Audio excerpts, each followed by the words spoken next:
আমি সদায় ভাবোঁ যে আমি সকলো ধৰ্মৰ মানুহে মিলা প্ৰীতিকে একেলগে থাকিব লাগে, এইখিনিয়ে বিচাৰোঁ।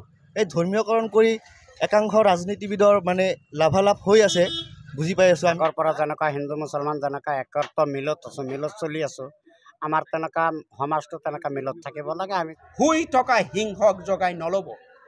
যেতিয়া আন্দোলনৰ পৰিভাষা আন্দোলনৰ লাইনেদি নাযায়, তেতিয়া কিন্তু আন্দোলন ভয়াৱহ হৈ পৰে।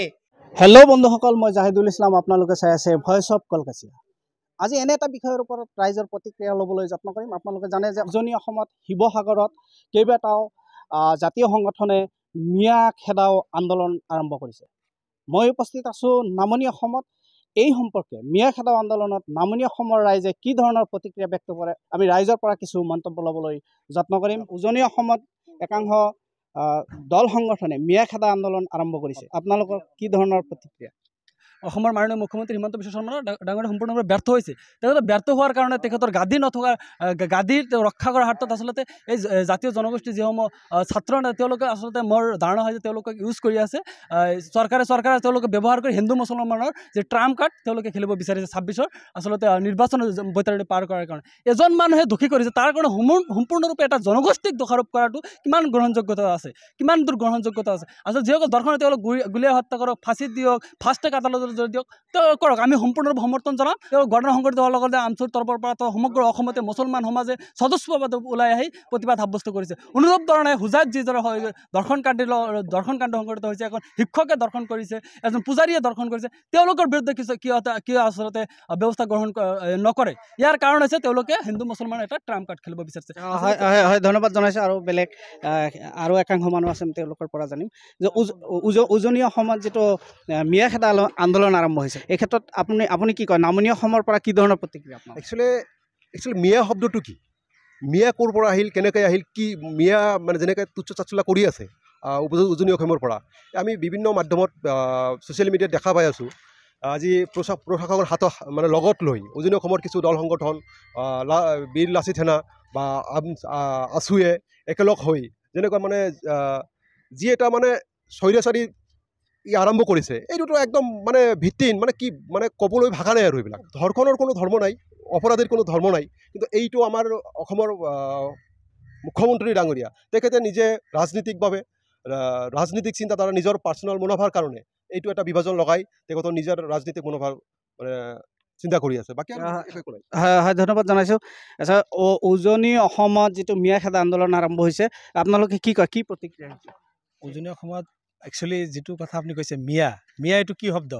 অসমীয়া ক'লে এইটো ভাল লাগিব, মিয়া শব্দ যে কৈ আছে, আমি আচলতে অসমীয়া, যিয়ে নহওক কি আমি অসমীয়া। উজনি অসমত যি কৈ আছে মিয়া খেদিম, একচুৱেলি যিজনে ধৰ্ষণ কৰিছে, অপকাণ্ড কৰিছে, বেয়া কাম কৰিছে, যিজনে বেয়া কাম কৰে তাৰ জাত পাত ধৰ্ম একোৱেই নাই। যিজনে বেয়া কাম কৰিছে তাৰ শাস্তি হ'ব লাগে, আৰু যিজনে বেয়া কাম কৰা নাই তাৰ কিয় শাস্তি হ'ব লাগে? আপোনালোকে কি বিচাৰিছে? শান্তি বিচাৰিছে? আমি উজনি অসমত যিকেইটা দল সংগঠন আছে, সেই দল সংগঠনক আমি আহ্বান জনাইছোঁ, আপোনালোকে যিজনে দুখ কৰিছে তাক শাস্তি দিয়ক, আৰু যিজনে দুখ কৰা নাই তাতে শান্তি শৃংখলা বজাই ৰাখি তাতে মানুহে যাতে ভালভাৱে থাকিব পাৰে, এই আহ্বান জনাইছোঁ।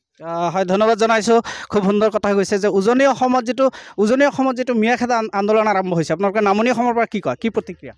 নাই, চাওক, ভাৰতবৰ্ষখন হৈছে ধৰ্ম নিৰপেক্ষ ৰাষ্ট্ৰ, আৰু এই ৰাষ্ট্ৰৰ অংগৰাজ্য হৈছে অসম। আৰু অসমত ভাৰতৰ সংবিধানে এখন দেশত সকলো ধৰ্মৰ মানুহে বসবাস কৰিব পাৰিব, এইটো সংবিধানে আমাক অধিকাৰ দিছে। গতিকে সংবিধানৰ বিৰুদ্ধে যিসকল ব্যক্তিয়ে মন্তব্য কৰি আছে তেখেতসকলৰ বিৰুদ্ধে আইনী ব্যৱস্থা গ্ৰহণ কৰিব লাগে। কাৰণ এইখন অসম হৈছে হিন্দু, মুছলিম, জৈন, বৌদ্ধ, খ্ৰীষ্টান সকলো ধৰ্মৰ মানুহে বসবাস কৰিব লাগে।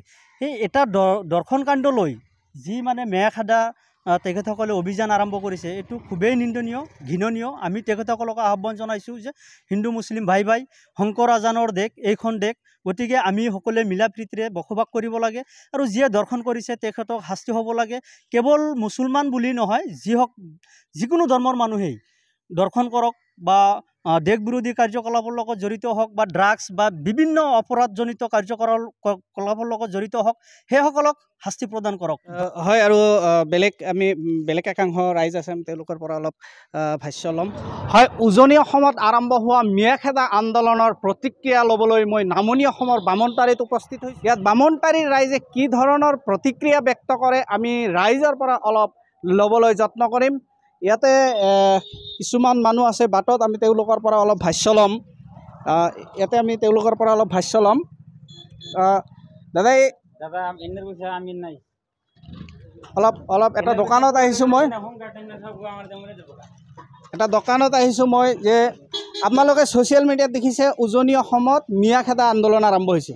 এই ক্ষেত্ৰত আপোনালোকে কি কয়, কিবা ক'ব নেকি? আপোনালোকে কিবা ক'ব নেকি? মই আৰু কি ক'ম, এইটো মিয়া বুলি কোনো শব্দই নাই, এনেই মিয়া মিয়া বুলি কৈ থাকে মানুহে। এইটো আৰু পলিটিক্সৰ বাহিৰে আৰু বাকী একো নহয়। এইটো পলিটিক্স কৰাৰ কাৰণে এনেকুৱা হৈছিল, একমাত্ৰ পলিটিক্সৰ কাৰণে এনেকুৱা কৰি আছে বিজেপি চৰকাৰে। এইটো বন্ধ কৰিব লাগে নেকি? এইটো বন্ধ কৰিব লাগে নিশ্চয়। হয়, ধন্যবাদ জনাইছোঁ। আৰু কোনোবা ক'ব নেকি ইয়াতে? আমি অলপ আগুৱাই যাম। আপোনালোকে দেখিছে যে উজনি অসমত মিয়াখেদা আন্দোলন আৰম্ভ কৰিছে একাংশ দল সংগঠনে। এইটো আচলতে কি আৰম্ভ কৰিছে, এইটো আপোনালোকৰ কি প্ৰতিক্ৰিয়া, কিবা ক'ব নেকি?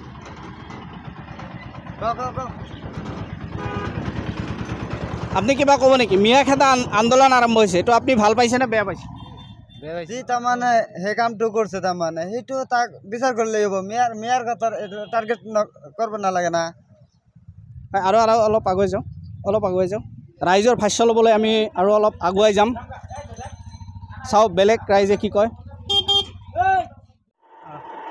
আমি এতিয়া বামুণটাৰীৰ পৰা অলপ আগুৱাই যাবলৈ আৰম্ভ কৰিছোঁ। ইয়াতে আগুৱাই গৈ পেলাই ৰাইজৰ প্ৰতিক্ৰিয়া চাওঁ কি ধৰণৰ ব্যক্ত কৰে ৰাইজে। উজনি অসমত যি সাম্প্ৰদায়িক উত্তেজনা আৰম্ভ হৈছে বা মিয়াখেদা আন্দোলন যি উকমুকনি দেখা দিছে উজনি অসমত, আমি তাৰে প্ৰতিক্ৰিয়াত নামনি অসমৰ ৰাইজে তাৰ কি ধৰণৰ প্ৰতিক্ৰিয়া ব্যক্ত কৰে আমি জনাম। সেইকাৰণে আমি বামুণটাৰীৰ পৰা পোনে জনিয়াৰ ফাললৈ গতি আৰম্ভ কৰিছোঁ। আমি গৈ আছোঁ, আপোনালোকে চাই থাকক। ভিডিঅ'টো বৰ গুৰুত্বপূৰ্ণ আৰু ইণ্টাৰেষ্টিং হ'ব। ভিডিঅ'টো ভাল এটা ভিডিঅ' হ'ব, গতিকে আপোনালোকে চাই থাকক। আৰু আপোনালোকৰ যি মন্তব্য, উজনি অসমত যি মিয়াখেদা আন্দোলন আৰম্ভ হৈছে, এই মিয়াখেদা আন্দোলনে অসমত কি ধৰণৰ ভয়াৱহ পৰিস্থিতিৰ সৃষ্টি কৰিব আৰু এয়া কোনো ৰাজনৈতিক ষড়যন্ত্ৰ লুকাই আছে নেকি, আপোনালোকে কমেণ্টত জনাব। আৰু ভিডিঅ'টো ভাল লাগিলে শ্বেয়াৰ কৰি থাকিব। চাওক, আমি আগুৱাই গৈ আছোঁ বামুণটাৰীৰ পৰা পোনে জনিয়ালৈ।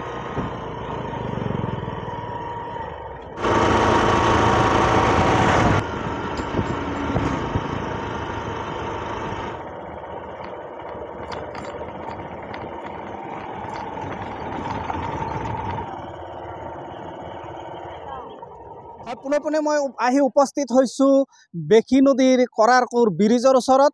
ইয়াতে আমি আমাৰ সতীৰ্থ সৰ্বেশালীক সমগ্ৰ দৃশ্যটো অলপ দেখুৱাবলৈ যত্ন কৰিম।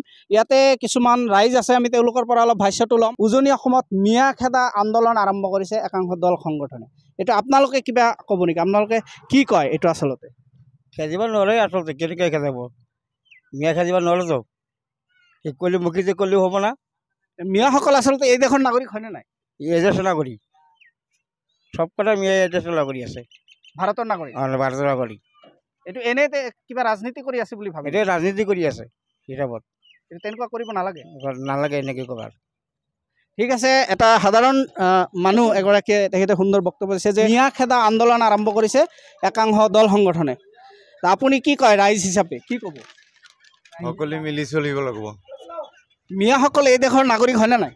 এই দেশৰ নাগৰিক হয় মিয়াসকলে। মিয়াসকলতো বাংলাদেশী নহয়? নহয়। কি নহয়? বাংলাদেশী নহয়, এই দেশৰে নাগৰিক, ভাৰতৰ নাগৰিক।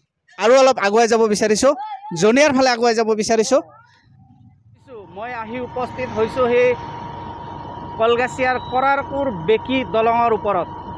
মই পুনে আহি উপস্থিত হৈছোঁ কৰাৰকুৰ বেকী দলঙৰ পূব অংশত, আৰু ইয়াতে একাংশ ৰাইজ আছে, আমি তেওঁলোকৰ পৰা অলপ ভাষ্য ল'ম কি ধৰণৰ বক্তব্য তেওঁলোকে আগবঢ়াইছে।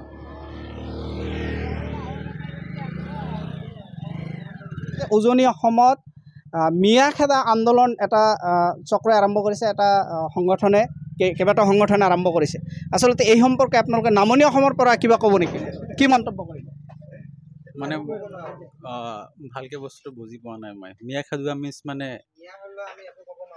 কেনেকুৱা মানে গোটেই বা খেদিব ট্ৰাই কৰি আছে, মোৰ আইডিয়া নাই একচুৱেলি। হয়, আপুনি কিবা ক'ব নেকি? একচুৱেলি কি ক'ম, একচুৱেলি চব এইবিলাক একচুৱেলি মানে ৰাজনৈতিক পাকচৰত পৰি এইবিলাক কৰি আছে হা। চ' আমি সদায় ভাবোঁ যে আমি সকলো ধৰ্মৰ মানুহে মিলা প্ৰীতিকে একেলগে থাকিব লাগে, এইখিনিয়ে বিচাৰোঁ। এই ধৰ্মীয়কৰণ কৰি একাংশ ৰাজনীতিবিদৰ মানে লাভালাভ হৈ আছে, বুজি পাই আছোঁ, আমি সাধাৰণ মানুহে বুজি নাপায়। গতিকে মই অৱশেষত মই এইটোৱে বিচাৰোঁ, ৰাজনৈতিক নেতাসকলক এইখিনিয়ে ক'ব মানে বিচাৰোঁ সাধাৰণ ৰাইজ হিচাপে, যে আপোনালোকে ধৰ্মীয়কৰণ নকৰি আমাৰ দেশখনক মানে শিক্ষাৰ জৰিয়তে আগুৱাই লৈ যাওক, এইখিনিয়ে। হয়, সুন্দৰ এগৰাকী যুৱকে সুন্দৰ বক্তব্য দিছে। তাকে এগৰাকী ব্যৱসায়ী আছে, তেওঁৰ পৰা জানিব বিচাৰিম। উজনি অসমত যিটো মিয়া খেদা আন্দোলন আৰম্ভ কৰিছে একাংশ দল সংগঠনে, আপোনালোকে নামনি অসমৰ এগৰাকী সাধাৰণ ৰাইজ হিচাপে কি ক'ব? আমি কি ক'ম ছাৰ, আমাৰ কোৱা মতে এতিয়া আমি আগৰ পৰা যেনেকুৱা হিন্দু মুছলমান যেনেকুৱা একত্ৰ মিলত আছোঁ, মিলত চলি আছোঁ, আমাৰ তেনেকুৱা সমাজটো তেনেকুৱা মিলত থাকিব লাগে। আমি যেনিবা ক'ৰবাত ঘূৰি আছোঁ, কি কৰি আছোঁ, হিন্দু মুছলমান চব আমি মিল থাকিব লাগে, হাই কাজিয়া হ'ব নালাগে, সেইটোৱে আমাৰ। হয়, এইটো সুন্দৰ কথা কৈছে যে মই আহি উপস্থিত হৈছোঁ জনিয়াৰ এখন বিদ্যালয়ত। ইয়াতে এখন সভা অনুষ্ঠিত হৈ আছে। ইয়াতে কেইগৰাকীমান বিশিষ্ট ব্যক্তি আছে, তেওঁলোকৰ পৰা ভাষ্য অলপ ল'ম যে উজনি অসমত যি মিয়া খেদা আন্দোলন আৰম্ভ হৈছে তাৰ তেওঁলোকে কি ধৰণৰ প্ৰতিক্ৰিয়া ব্যক্ত কৰে। আহি আছোঁ, আমি তেওঁলোকৰ পৰা অলপ ভাষ্য ল'ম। হয়, অসম সংখ্যালঘু সংগ্ৰাম পৰিষদৰ বৰপেটা জিলাৰ সভাপতি ডাঙৰীয়া ইয়াত উপস্থিত আছে। আমি তেখেতৰ ভাষ্য অলপ ল'ম যে আপোনালোকে জানিছে যে উজনি অসমত মিয়া খেদা যিটো আন্দোলন আৰম্ভ হৈছে, এইটো আচলতে আপোনালোকে কি ক'ব? এইটো কমপ্লিট সিদ্ধান্তটো তেওঁলোকৰ ভুল সিদ্ধান্ত। মিয়া নামৰ কোনো জাতি নাই অসমত, মিয়া নামৰ কোনো গোষ্ঠী অসমত নাই। নামৰ শেষত কোনোবাই তালুকদাৰ, কোনোবাই ডাক, কোনোবাই বনিয়া, কোনোবাই তাহালৈ, কোনোবাই শৰ্মা, এনেকুৱা লিখিব পাৰে। ঠিক সংখ্যালঘু মানুহৰ মাজৰো নামত কোনোবাই মিয়া, কোনোবাই খাতুন, কোনোবাই আহমেদ, কোনোবাই আলী, কোনোবাই খান, এনেকুৱা লিখে। সেই বুলি এইটো কোনো জাতিৰ পৰিচয় নহয়। গতিকে আমি ক'ব খুজিছোঁ, শৃংখল চলি অহাৰ নেতৃত্বত শুনিছোঁ আমি যে 30টা সংগঠন একত্ৰিত হৈছে। তেওঁলোকে আমি অনুৰোধ কৰিব বিচাৰিছোঁ আৰু তেওঁলোকক ক'ব বিচাৰিছোঁ, আপোনালোকে শুই থকা সিংহক জগাই নল'ব। যেতিয়া আন্দোলনৰ পৰিভাষা, আন্দোলনৰ লাইনেদি নাযায়, তেতিয়া কিন্তু আন্দোলন ভয়াৱহ হৈ পৰে। আপোনালোকে যে তাৰে পৰা সংখ্যালঘু যুৱক যুৱতীসকলক অন্যায় অত্যাচাৰ কৰি খেদি আছে, গতিকে তেওঁলোকে যেতিয়া নিজৰ গাঁৱলৈ ঘূৰি আহিব, তেতিয়া নিশ্চয় এটা অপ্ৰীতিকৰ ঘটনা আপোনালোকে ঘটাই দিব। এয়া কোনো ৰাজনৈতিক ষড়যন্ত্ৰ বুলি ভাবিলে? ৰাজনৈতিক ষড়যন্ত্ৰ থাকিব পাৰে।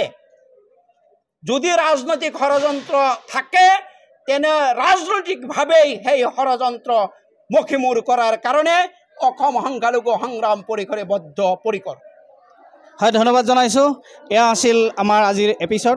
আপোনালোকে চালে যে ইয়াত অসমৰ উজনি অসমত কেইবাটাও সংগঠনে যি অসমৰ পৰা মিয়া খেদা যি আন্দোলন আৰম্ভ কৰিছিলে আৰু তাৰ প্ৰতিক্ৰিয়া নামনি অসমৰ ৰাইজে কি ধৰণে প্ৰতিক্ৰিয়া ব্যক্ত কৰে, আপোনালোকে বজাৰৰ পথচাৰীৰ পৰা আৰম্ভ কৰি ব্যৱসায়ীৰ পৰা আৰম্ভ কৰি সৰ্বসাধাৰণ ৰাইজৰ মন্তব্য আপোনালোকে শুনিলে।